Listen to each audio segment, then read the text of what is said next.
So we're going to talk about incident handling journey today, right? So when we are talking about incident handling journey, we will be talking about these couple of agendas. Like these are basically the phases we are going to go through. So I'll give you a quick idea about these phases, which is preparation, recording and assignment, incident triage, notification, containment, evidence gathering and forensic analysis, eradication, recovery, post-incident activity. Okay, a couple of you might have already heard about these things, but we'll give you a good flow and idea about these phases of incident handling. Okay, so before we jump into that and talk about this, very first thing is, what do you understand by the term incident? What is incident for you guys? So event is, like, we can say occurrence of something or any activity which is being done, right? So I used to give this example, a simple one, like if I drop a bottle of water, that's an event, right? If I dropped a bottle of water, that's an event. But if I say I dropped a bottle of water and it fell on my foot, I got an injury out of it, then it will be called as your incident. Make sense? So, you plugged out your charger from the wall socket, event. But somehow if it corrupted your system, incident, right? You plugged out your, you can say, hard drive from a laptop without having a proper, ejecting it. So, event, but it corrupted the entire data of your hard drive, incident, right? So every incident can be an event, but every event cannot be an incident.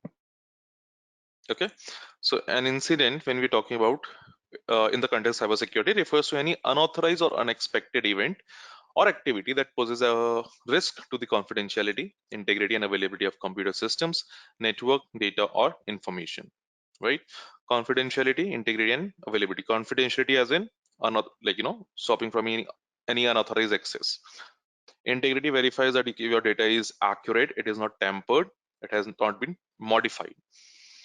It is like, the same, the original one. Availability, your data and services are available to its genuine users. Sure.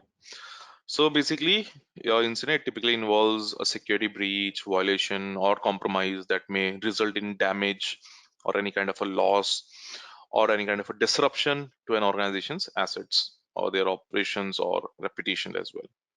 Okay.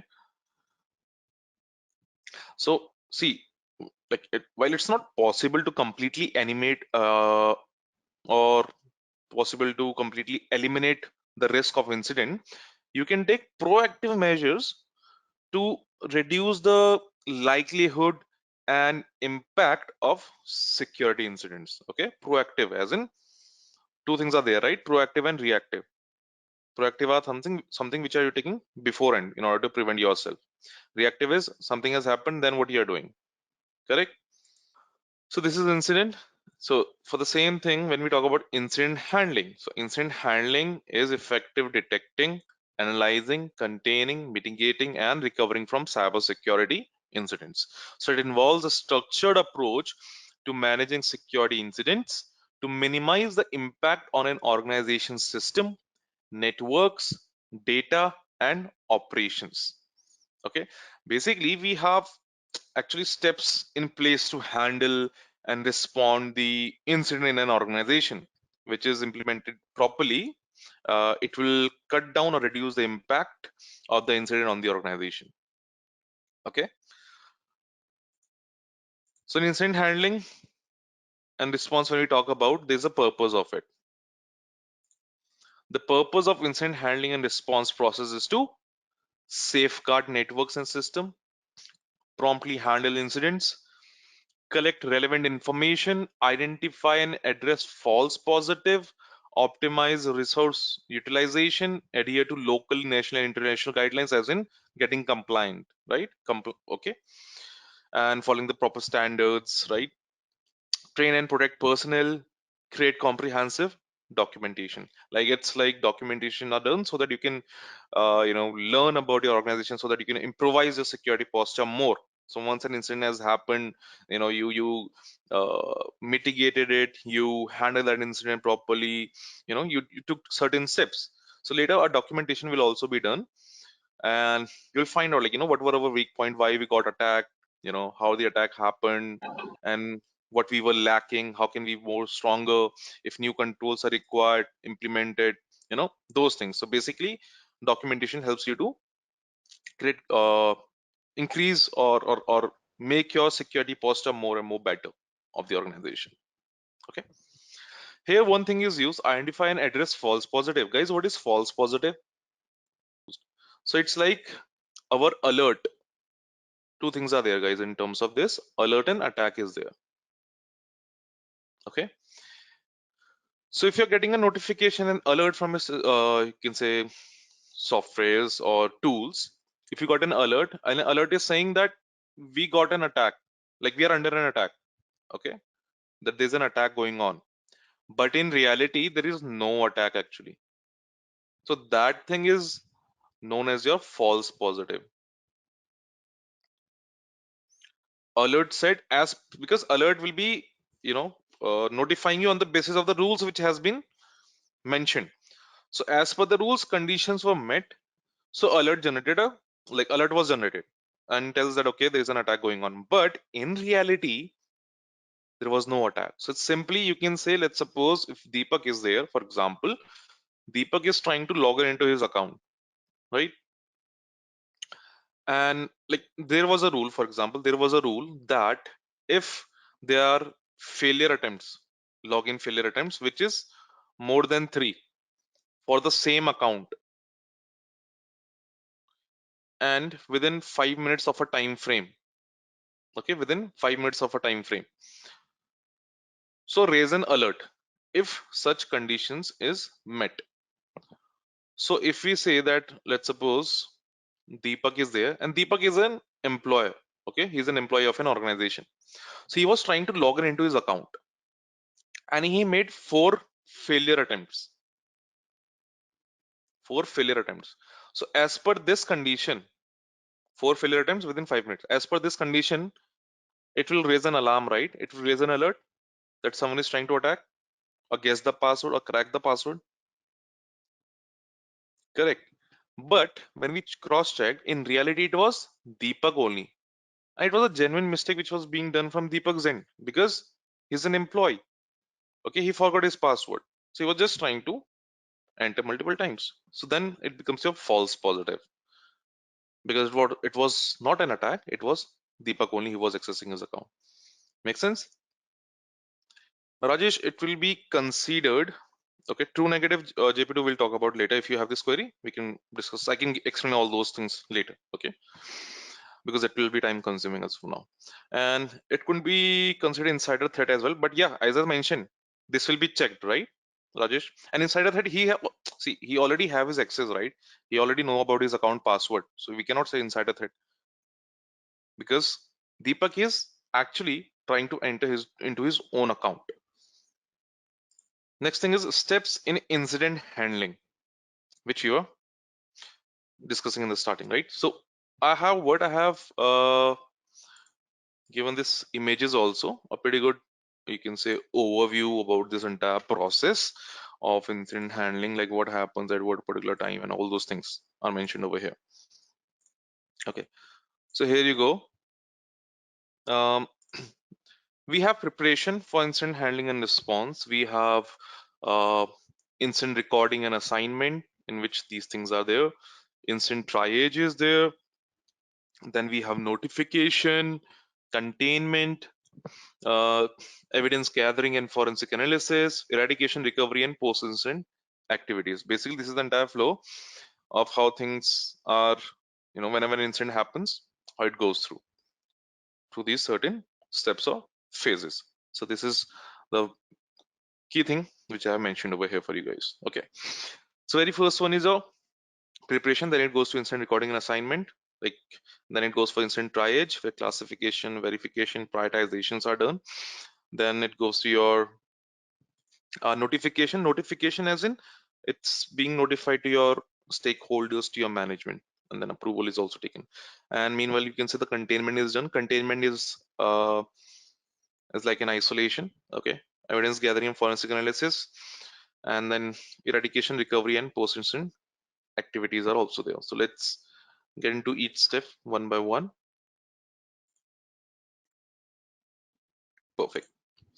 So preparation incident handling and response process, it encompasses establishing guidelines and contingency plans for employees to effectively respond to attacks.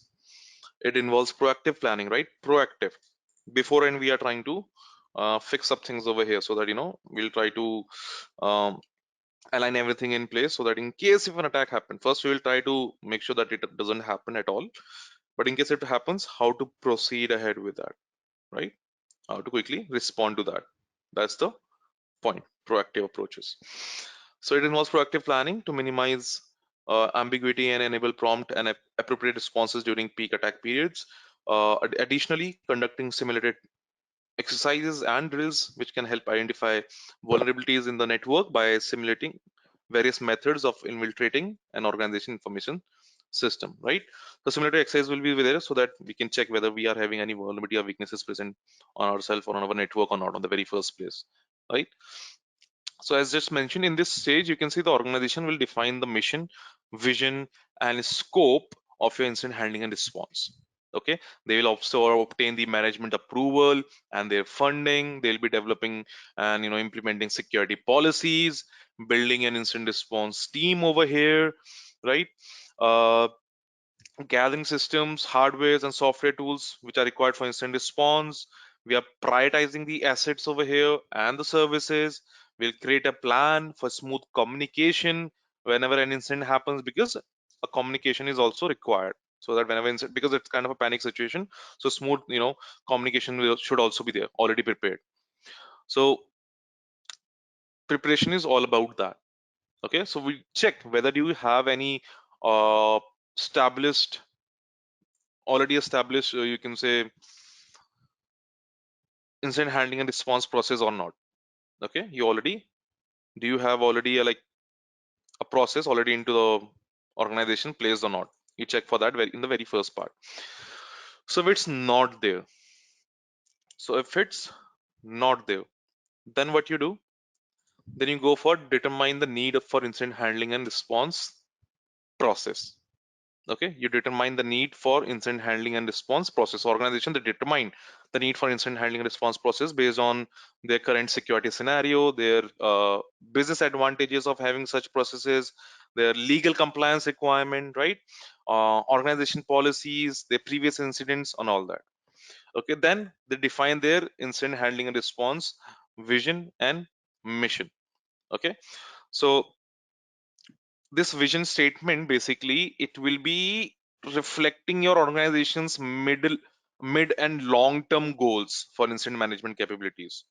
Okay, so that will be a vision. Mission would be mission statement will be defining the purpose and the scope of the planned incident handling and response capabilities. Okay, so define the vision and mission. Then management approvals, obviously, see, without funding can we do anything, guys? So incident handlers, they should obtain the proper permissions from the management, from your stakeholders, and your other authorized personnel. Okay, to execute your incident handling response process. So determine funding requirements based on your assumptions of incident handling response capability components. So you justify basically your fund requirements with your business analysis. Okay, so that basically cost will include for various things, no, like for your team staffing, correct, your toolkits, your communication systems, for your space requirement, transportation, if third party assistance is required even for that, power, environmental controls, forensic investigation. So multiple things are there. So basically, obviously, your funding will be required for the same, right? Then you develop an incident handling and response plan, policies, and procedures. So basically, a plan is there which will be, determining the future course of actions for establishing and managing and strengthening your incident response capabilities. So your incident handling response, it should it should include basically the address, the organization mission and vision statements, you meeting the goals of the incident response initiative. The plan must comply with the statement of senior management approval. That plan must include strategies to achieve your goals and timelines. That plan must include basically your organized approaches to incident response. So these couple of things will be there in plan. Even more than that, you can say. So planning will be there. You look out for the, you'll define the criterias, you know like checklists will be there, tables, cheat sheet, flow charts that will be helping in decision making during your incident handling and response procedures, right? So you will also, like, you will create a checklist, you'll categorize what kind of incidents has already been happened, what kind of incidents are there, so this can like do the smooth process. So you'll define the procedures, so you develop the team, every organization, they like, apart from preparing the incident handling response team, your organization, they must define incident readiness procedures, so in order to be equipped accordingly with the necessary toolkits in order to fight with those incidents, right? Then yeah, procedures will be there, criterias which we discuss, and create incident handling response team and organize resources, right? So this will be when you do not have already a process established. If you do have, then you evaluate your current incident handling response processes simply, right? You determine the need for changes if there is any changes required. You determine what are the needs of changes uh, for that particular process. You identify necessary changes in the incident handling response process. You update the existing processes. Then you evaluate. Yeah, they both reach to the same point, right? After plan, you evaluate the updated security posture. Okay. Then additional controls required in order to increase the security posture. If not, then anything ends over here. If yes, then again you obtain the management approval and funding, then harden the information system security by that particular control. Okay, so this is a process of your preparation, which is the very first phase of your incident handling and response process.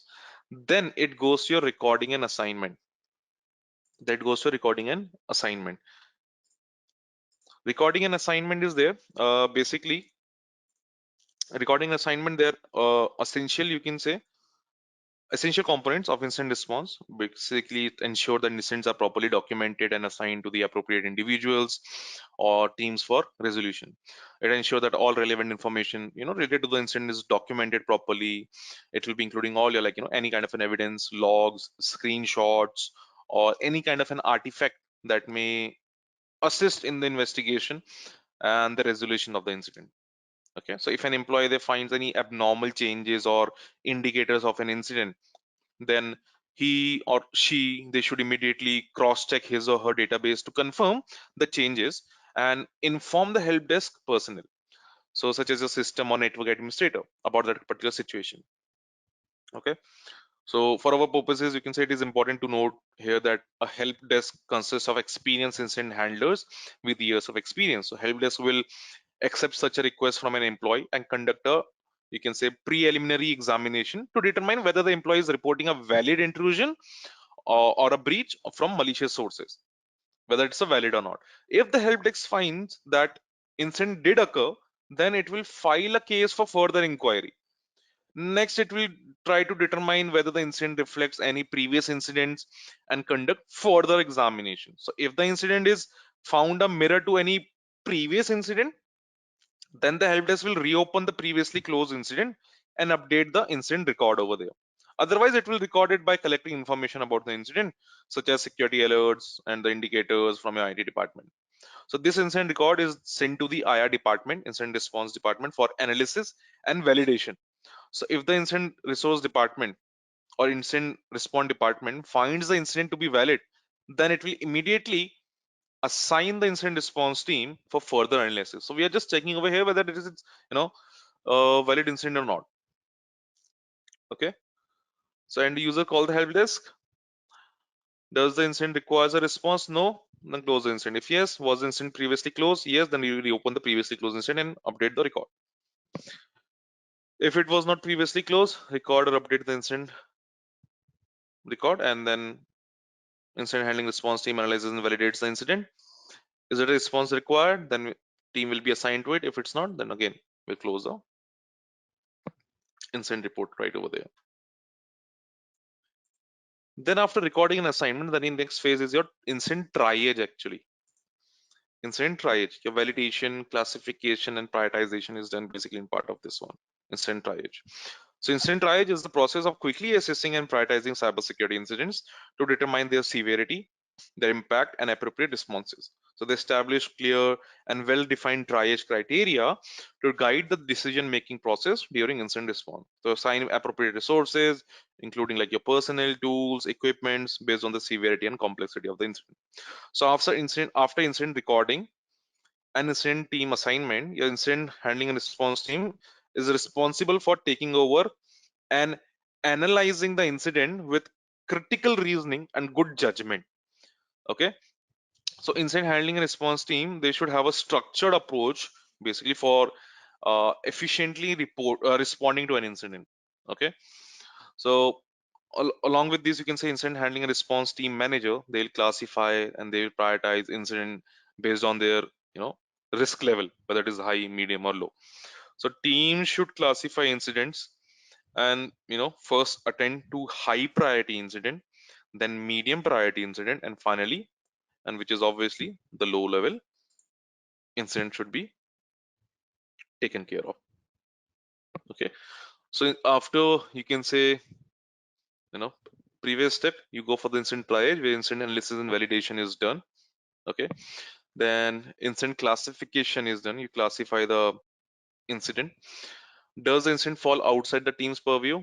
If yes, then other department will be handling it. If it's not, then incident prioritization will be done, high, medium, low, and as per that, the incident will be handled basically, right? So incident triage, in simple word, this will be involving, like, assessing your incident severity, its impact, and its urgency.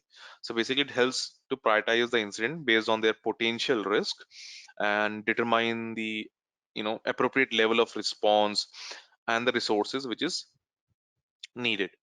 So simply it's regarding that, which is triage, incident triage, the third step. And after this, it goes for the notification. Notification, as in, as I mentioned, like, without management approval, anything is not possible, right? So such thing happens. In order to take further step, you have to have the approval, right? So notification is like notifying your management, your stakeholders. So crucial step in the incident response process is in cybersecurity. It involves promptly informing relevant stakeholders about the occurrence of a security incident. The incident response team should notify key internal stakeholders within the organization, including management, IT staff, legal departments, and relevant business units. Before proceeding with notification, gather essential information about the incident, like date, time, and, the system which has been affected by the particular incident. So, after completing the incident triage phase, your incident handling response team, they will be aware of the possible incident, right? So an organization hit by a security incident, they need to notify their appropriate, internal, external, you can say, personnel, so that they can minimize the, uh, you know, incident.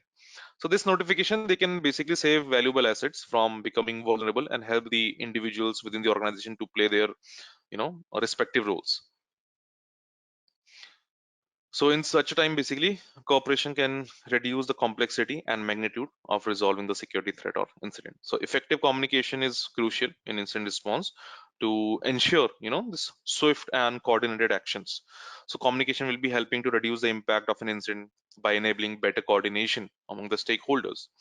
Incident handler, they must communicate, the severity of the incident to management and obtain their necessary approvals for performing the response procedures. Okay, so communication, it can include various things, like, sharing initial reports, assessment processes, detection methods, impacted resources, management strategies, all those things. And legal representative, they should be involved in discussion, and legal actions may be pursued against the perpetrator, right? So for that also, legal department or legal representative will also be included. So in incident handling response team, when we talk about, the legal HR, they all are included.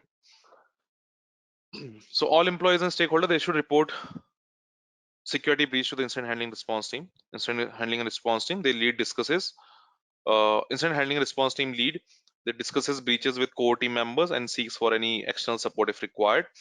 And after controlling the incident, the team will, they will disseminate the incident details, and lesson learned will be there, the last one, across the organization and to media also. Okay, so notification is required. Side by side, I won't say like to put your containment, after this, I would say containment goes side by side. So when I say containment, what do you think containment is? For the same reason, if a malware got inside a system, you can say, so obviously we'll put that system into a containment zone so that it won't spread out, right? We cut it down from the network, isn't it? So containment is a critical step in the incident response process in cybersecurity. It involves taking immediate actions to contain and limit the impact of a security incident. Identify the compromised systems, devices, or networks and isolate them from the rest of the infrastructure so that other health systems are not affected. Right? So I would say this goes side by side because we cannot wait for the approvals of uh, management or till the approval is there, because it can be spread. So you can say like containment goes hand in hand sort of a way, because we want to cut down the impact as well, right? So this way. So process flow of containment starts with deciding the appropriate containment strategy for the particular type of incident. So then depending on the requirements of the technical response, management response, and legal response to the incident, the task will be assigned to the technical team, management team, or legal team respectively in order to contain the incident. Depending on the containment status, the containment task can be escalated back to the containment strategy stage so that they can facilitate any modification to the strategy if there is any. And after containment, it goes for your evidence gathering. Okay, containment is quite simple over here. You can see determine the containment strategy. Okay, like external support is required or not. So first technical response required, yes, then task is assigned to the technical team. If management is required, task is assigned to management, legal to legal respectively. And if everything is not required, then provide an initial response and close the case. If these teams are required, then incident is contained over there. Then yeah, escalate to containment task, containment strategy is done. That will be part of a containment. Then from here it goes to your evidence gathering and forensic analysis. Like finding the root cause, that's what a forensic team does, or finding the perpetrator, as in the one who did this entire thing. So it focuses on removing the root cause of the incident, eliminating any malicious presence, and ensuring that affected systems and networks are restored to a secure state. It may involve patching vulnerabilities, removing malware, or restoring compromised data from clean backups. Right. Okay. My bad. That will be for, you can say, eradication. Yeah. So evidence gathering and forensic analysis, as we said, like evidence gathering and forensic analysis, they are crucial steps in the incident response process in cybersecurity, like involving collecting and analyzing digital evidences to understand the root cause of the incident, identify the extent of the compromise, and support any potential legal or any disciplinary actions are required. So basically over here, your incident handling response team, they will collect crucial evidence. And after this, they'll go for the basically eradication, which I was just talking about. So incident handling response team, they will collect crucial evidences about the incident, and then they will create a chain of custody document. There's a document which is created, chain of custody. Anyone knows what is chain of custody?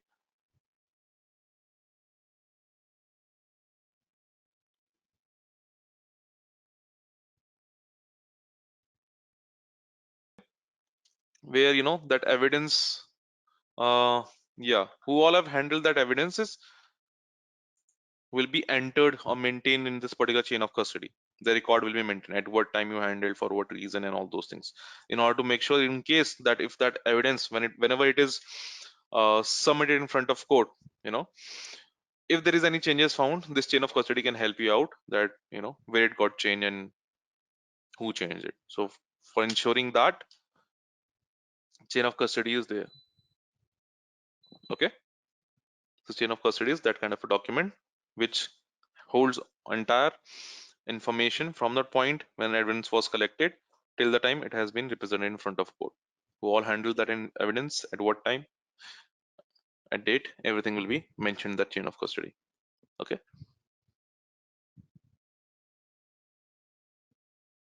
Then yeah, so I was saying incident handling response team, they collect these crucial evidences about the incident, and then simultaneously they will create a chain of custody document.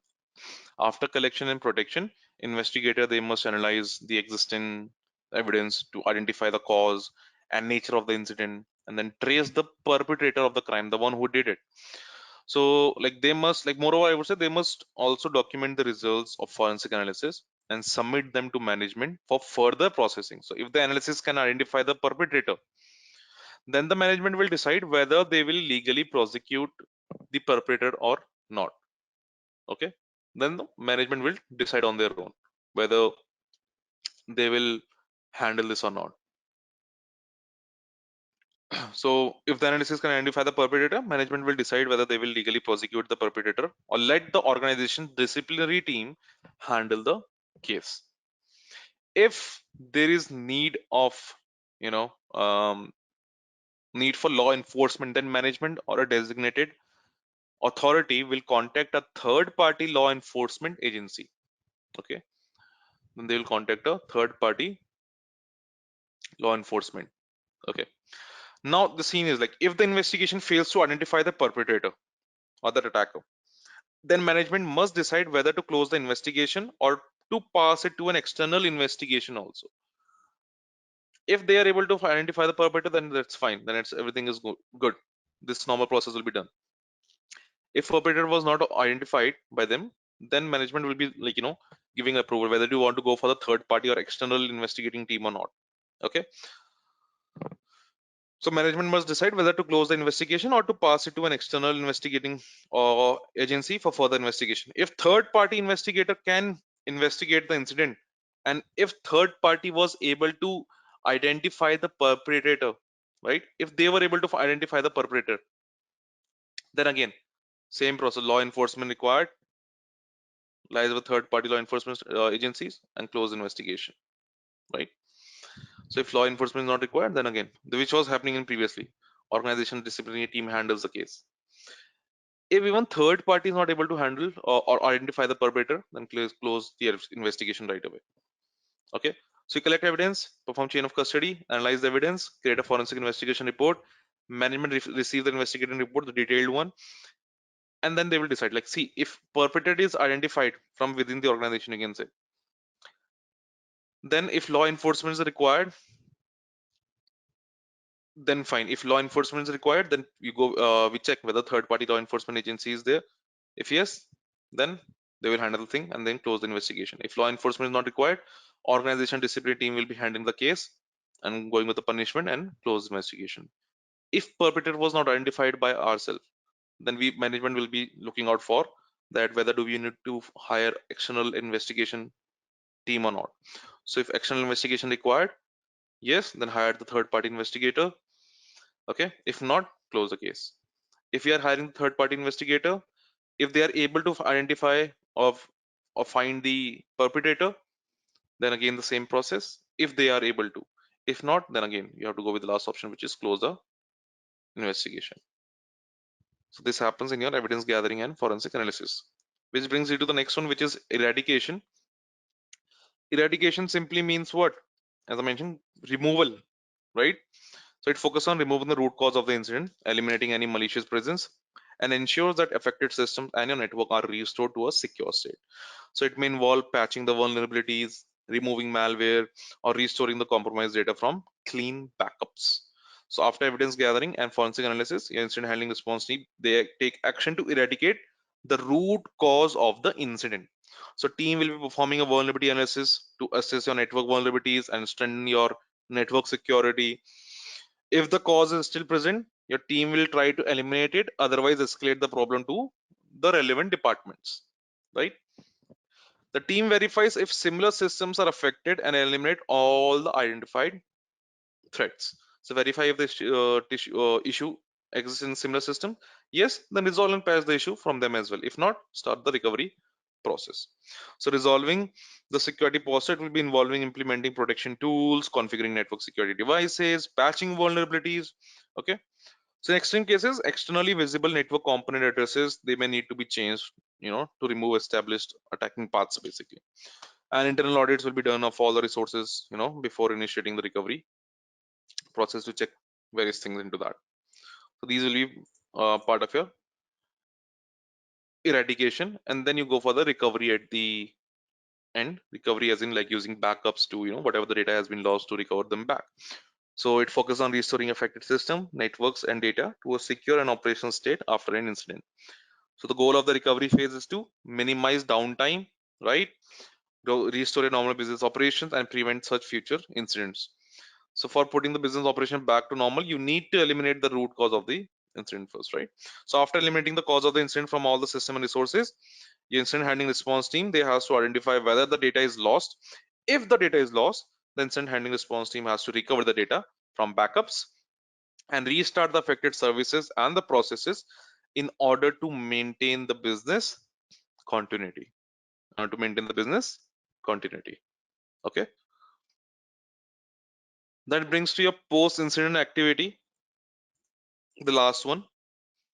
Post-incident activity involve evaluating and improving the effectiveness of incident response process, meeting with staff and involved parties, help understand lesson learned, which I was talking about, the documentation part, and areas of improvement. So activities provide insights into updating policies, right?